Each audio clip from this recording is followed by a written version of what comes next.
Ule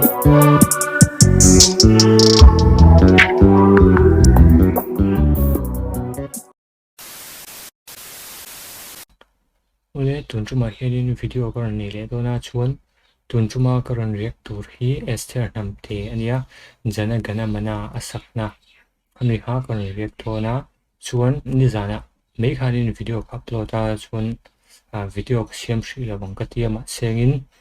nizana Esther Hnamte lan ron upload thar ka hmuwa chuanin ron riak ka chak tatlatai chuan tuna hian karon riak dona tuna video karon siam ma hianin ka en nual to anal ka tia chuan a video ve shim shim an siam ve khi a hmulam ka tia chuang chuanin tuna hianin karon riak dona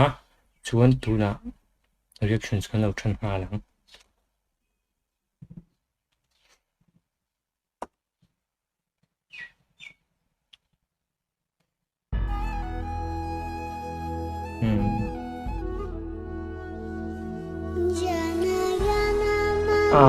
cute little dog.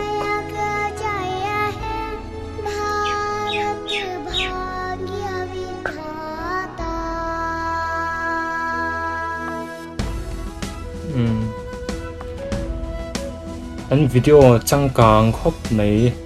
anh sẽ bay để March pass anh nói kia. Cute trâu little dog.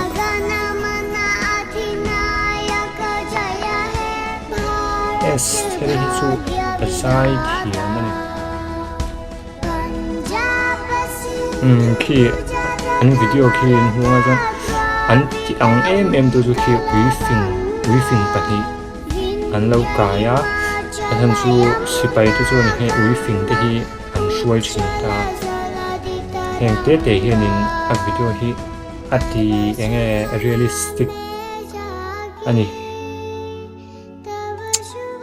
cute little khi thiang fia thabok si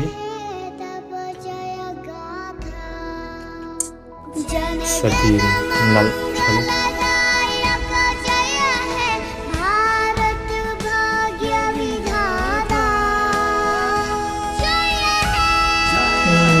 nal sang lai sakat khianin khi enge fia tha moi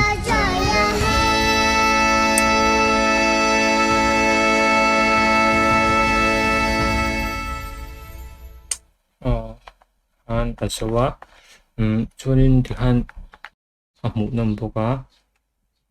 chu mai baka video han editing te a video color te an color grade tan te khang song kha anal khop maya chuan Esther hi azai thiam boka azai hi amu nomin angai nom boka chuanin an videographer ha ka fak boka chan chu a video hainge class amoi lutuka tungen videographer ki kan en lokanga